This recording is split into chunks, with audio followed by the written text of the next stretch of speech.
What's up everyone, ZonoBRAH here coming at you with another YouTube live. If you're watching this after, welcome to a new video. Today we're going to recap a little bit about the finals of the EU and LCS. What a weekend in esport that was. If you guys haven't seen my recap about the third place matches, go ahead and watch it and come back to this after. So today we're going to talk about the EU LCS finals and then the NA-LCS. But before, I would like to brag a little bit and tell you guys that all my predictions were right. As far as who's going to win and who's going to lose is concerned. I did miss out on one game. I said 3-2 for Immortals and it was 3-1. And I said 3-1 for G2 and it was 3-0.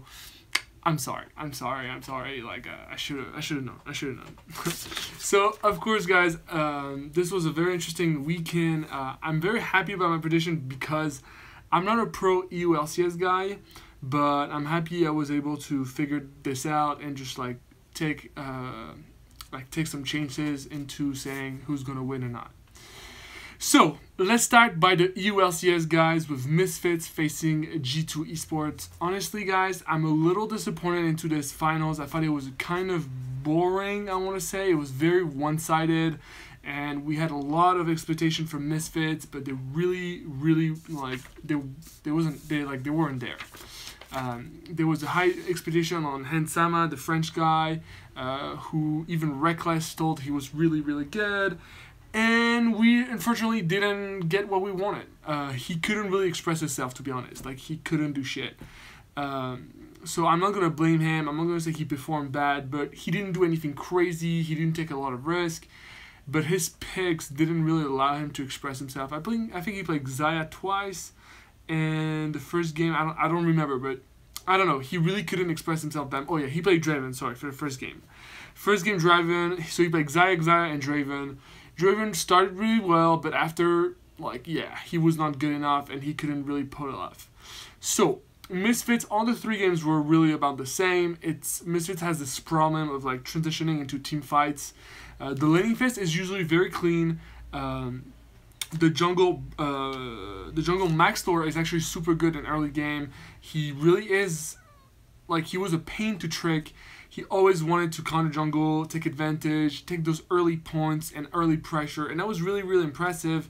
But once people start to be level 6 to 10 and the mid game starts to go and the first tier 1 turrets are falling, Misfits is just out of the blue and they just play like it was a solo queue game almost. So very disappointed about this. Very disappointed about PoE. So Power of Evil for me was the least performing player all this series. He wasted a game. I want to say he wasted an entire game just because he played Rod of Ages, Nashor Tooth, Orianna. What the fuck? I was so this build is very unconventional. Some might say it's troll, some might say it's really good, some might say it's very smart. What I have to say is that it's very smart, but when it comes to a very specific comp, when you play against a very specific comp and when you have a little bit of advance, because Rod of Ages, Nashor Tooth are very expensive items, and you really don't have a Spire Spike. You continually do a little more damage, you really invest in the DPS cards of Orianna, but I was really not a fan. Especially in game 2, where G2 had an all-in, I'm talking all-in comp, and Orianna with a Nashor Tooth was trying to do hits and hits to DPS. Shockwave was doing 0 damage, guys. 0 damage. And honestly, that really pissed me off because when you Power of Evil and you have such an important weight on your shoulder to carry your team as a mid laner, and you pull off that kind of stuff in finals, knowing that how is this gonna work? Honestly, how is this gonna work when you had an all-in comp in front of you and you're supposed to tempo people, you're supposed to burst down back lane? Misfits needed this Shockwave. Misfits needed this Shockwave. They needed the build. They even needed a shield. The bigger the AP, the bigger the shield for the E of Orianna, and they just wasted it. What a waste. Game 2 was such a waste. So I really advise you to watch it, guys. It's actually a very interesting game. But PoE, if he had Morello, Rabadon, or Morello Luden, or something like that, and he puts a Shockwave, there's a play where he puts a Shockwave in 3-person, and I think he had Rod of Ages and Codex. He did 0 damage. 0 damage. He had 120 AP maybe. Absolutely pathetic. It was just so bad. So very disappointing in PoE. Like, he's such a talented guy. Like, it's very sad. Like, I'm not insulting him or anything. I just think it's very sad that he took the best of 5 like this and decided to show off a little bit. I feel like there was a little bit of showing off, like, oh, like, I'm PoE, I don't play right now, like, you play right now because you know what, like, I'm a pro gamer. Like, I don't like that. I really don't like that. And it felt like that to me. So now that we talk about misfits, I want to talk about G2 Esports that were impeccable. Honestly, what a performance from the European team. I look forward to seeing them at Worlds. There's a lot going on there. I want to say shout out to Perks, who decided to play Lucian mid twice. He was actually talked about very badly, saying that Lucian mid wasn't his pick at all and that he shouldn't play it. But whatever, he brought the guns. He took Lucian twice in the finals. He did very good. Shouts to him. He did really well. And also special mention to Sven and Miffy. I don't know how to... Miffy, I think it's Miffy. That were absolutely godlike in the bot lane. Nothing really to say. Hansama and Ignar are really good early on, but Sven and Missy are like just on another level and are easily said the best bot lane in Europe. Honestly, it was super good. That's really what it is. I don't want to talk about the top lane. I don't think there's anything really interesting to say. Expect played really well. Alphari maybe a little... Like, the matchup was very equal, but I feel like the difference was made with Trick and no, wait, Trick as well. Trick was dominated by Maxwell. I want to say Maxwell played a little bit better. So yeah, overall, G2 Esports. I wish it was a more contested finals, to be honest. I have tons of friends who went to Accord Arena in Paris. And, I mean, when you go to a big event like that, when you buy a ticket and it's a 3-0, it's very... I don't know, it's kind of disappointing. It's really disappointing. Like, you don't want to see that. You want to see it back and forth. You want to have some suspense. You want to have some pressure. It was a very nice sweep from G2 Esports. So, guys, let's move on to the NA LCS, guys. TSM versus Immortals. I have my notes here, by the way. Sorry if you can hear the paper noses.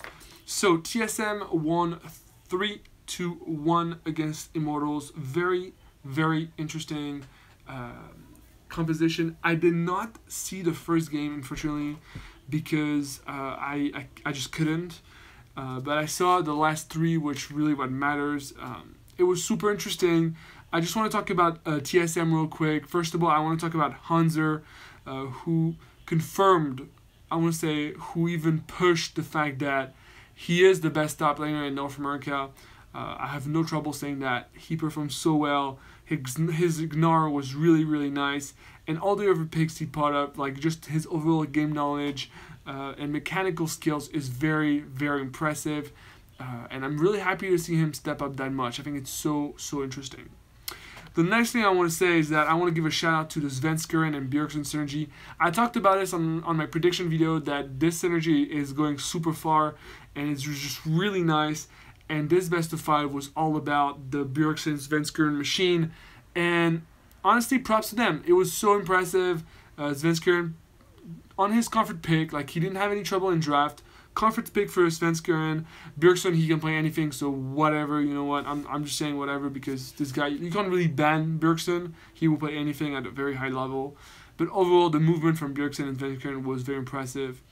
And besides that, what do I have here? So Doublelift and Bifrost. So let's talk about Doublelift and Bifrost, the bot lane from TSM. I think it was so...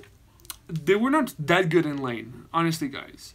I don't think they were that great in lane, but in teamfight, guys, Bifrost is a monster. Like, I remember 2 years ago... Whoa. I remember 2 years ago when I did a video when Bifrost was joining TSM. I was saying I'm not a fan of him because he doesn't have any experience and he's just a rookie. And at least I don't expect the best from him. But it's incredible. It's incredible what this guy has done over the course of 2 years of 4 splits.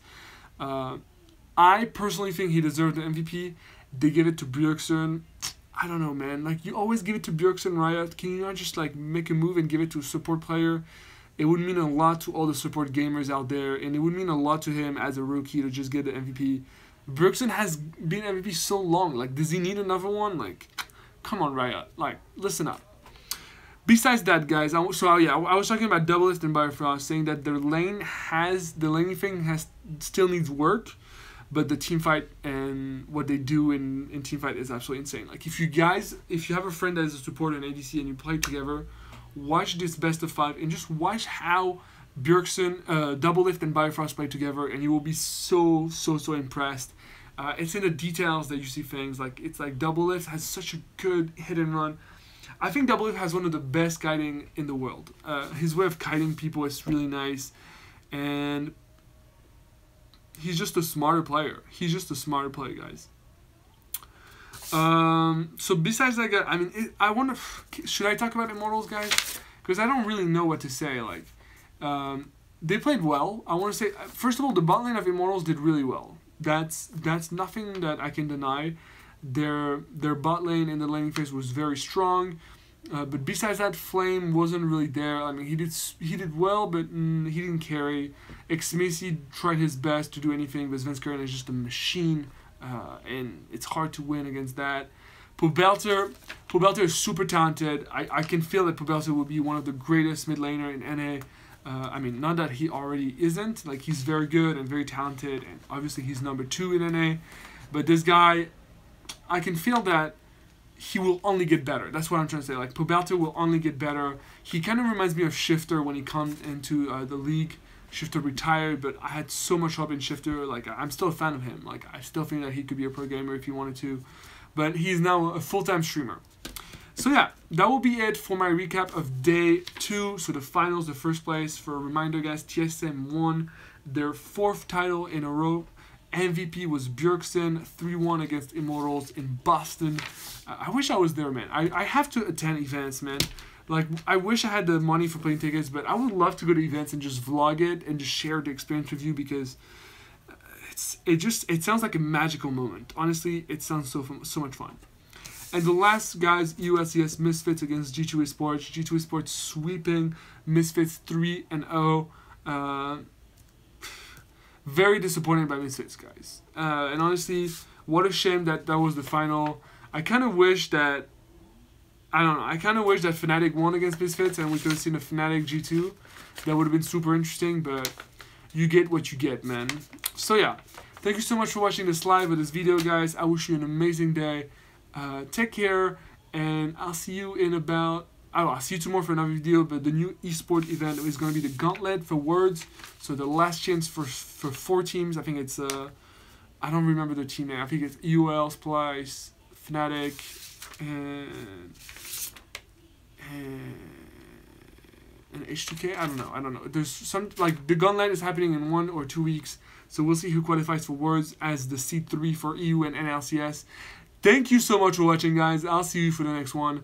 Peace.